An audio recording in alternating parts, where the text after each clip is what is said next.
Selamat siang, perkenalkan nama saya Dimas Praga Pangestu dari program studi Teknik Informatika.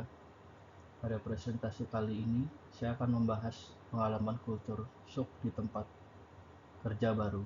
Kultur shock yang saya alami bukan karena pindah ke negara lain, tapi karena masuk ke lingkungan kerja profesional yang memiliki budaya kebiasaan, ritme, dan cara berkomunikasi yang berbeda dari lingkungan sebelumnya.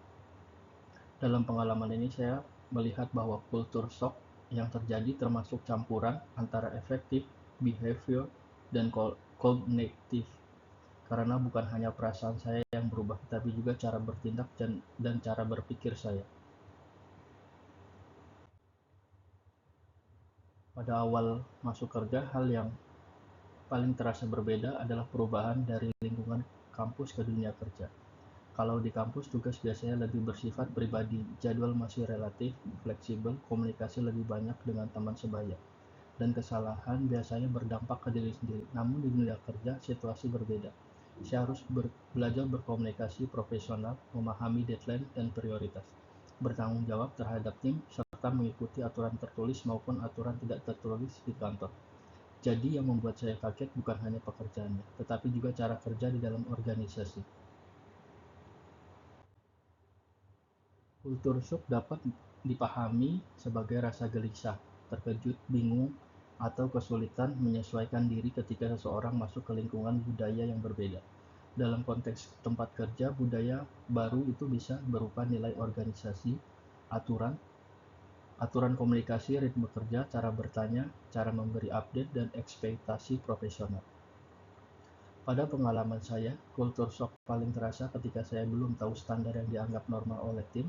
Misalnya kapan harus bertanya, kepada siapa harus bertanya, bagaimana menyampaikan masalah, dan kapan pekerjaan dianggap selesai. Dari situ muncul rasa bingung dan cemas. Lalu perlahan saya mulai belajar untuk beradaptasi. Dimensi pertama yang saya alami adalah efektif, yaitu dimensi yang berhubungan dengan perasaan dan emosi. Saat awal kerja, saya merasa cemas karena takut membuat kesalahan yang dapat berdampak pada pekerjaan tim. Saya juga sempat tidak percaya diri karena berada di sekitar orang-orang yang lebih berpengalaman. Selain itu, saya mengalami overthinking. Saya sering berpikir apakah cara saya bertanya sudah tepat, apakah jawaban saya cukup jelas, atau apakah keputusan yang saya ambil sudah benar. Saya juga merasa kewalahan karena harus memahami banyak hal baru sekaligus seperti istilah kerja, prosedur, tools, dan ekspektasi dari tim. Dimensi berikutnya adalah behavior, yaitu perubahan cara bertindak dan berkomunikasi. Sebelum beradaptasi, saya cenderung menunggu instruksi lengkap, takut bertanya karena khawatir mengganggu, fokus hanya pada pekerjaan sendiri, dan belum terbiasa memberi update singkat yang jelas. Setelah mulai beradaptasi, perilaku saya berubah. Saya mulai mencari konteks terlebih dahulu sebelum bertanya, lalu menyampaikan pertanyaan secara lebih spesifik. Saya juga belajar menyesuaikan bahasa ketika berbicara dengan atasan atau rekan kerja. Selain itu, saya mulai terbiasa memberi update progres, menyampaikan blocker, mencatat SOP, PIC, dan alur eskalasi. Jadi, kultur shock ini membuat saya belajar keterampilan sosial dan aturan interaksi di lingkungan kerja.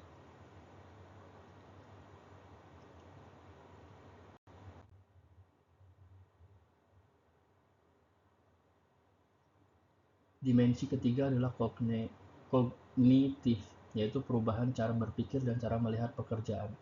Awalnya saya berpikir bahwa yang penting adalah tugas selesai, tetapi setelah masuk ke dunia kerja, saya mulai memahami bahwa hasil kerja juga harus akurat dan tidak menghambat pekerjaan tim lain.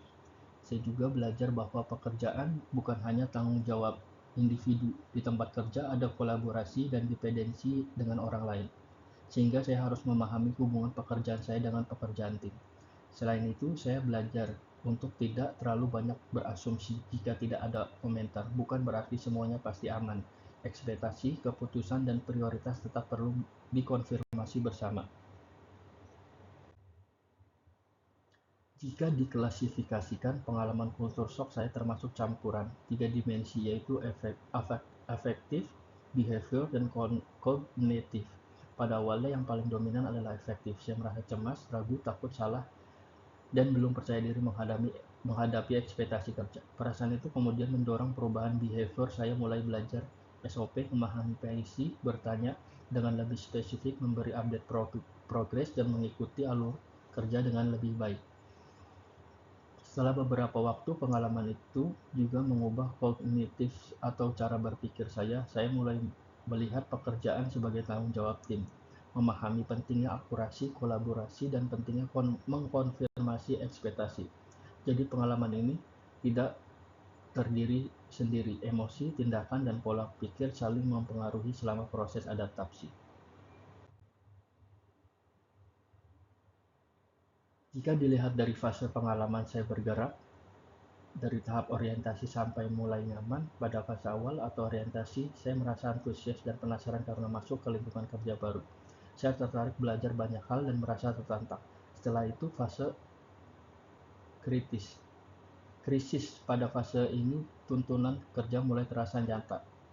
Saya mulai merasa cemas, takut salah, bingung dengan ekspektasi, dan belum memahami pola kerja. Kemudian saya masuk ke fase adaptasi. Di tahap ini saya mulai mengenali SOP, PIC, ritme kerja, serta cara bertanya dan berkomunikasi yang tepat. Setelah semakin terbiasa, saya masuk ke fase penyesuaian. Situasi kerja mulai lebih dapat diprediksi, komunikasi lebih lancar, dan saya merasa lebih percaya diri. Titik balik saya adalah ketika saya mulai aktif bertanya, mencatat pola kerja, dan menerima feedback sebagai bagian dari proses belajar. Kesimpulan dan pelajaran dari pengalaman ini, saya belajar bahwa culture shock bukan kegagalan, tetapi bagian dari proses belajar. Hal yang paling membantu saya beradaptasi adalah aktif bertanya, mencatat pola kerja, menerima feedback, mengkonfirmasi komunikasi, dan memberi waktu pada diri sendiri untuk memahami lingkungan baru. Kesimpulannya, culture shock yang saya alami di tempat kerja termasuk campuran antara affective behavior dan cognitive.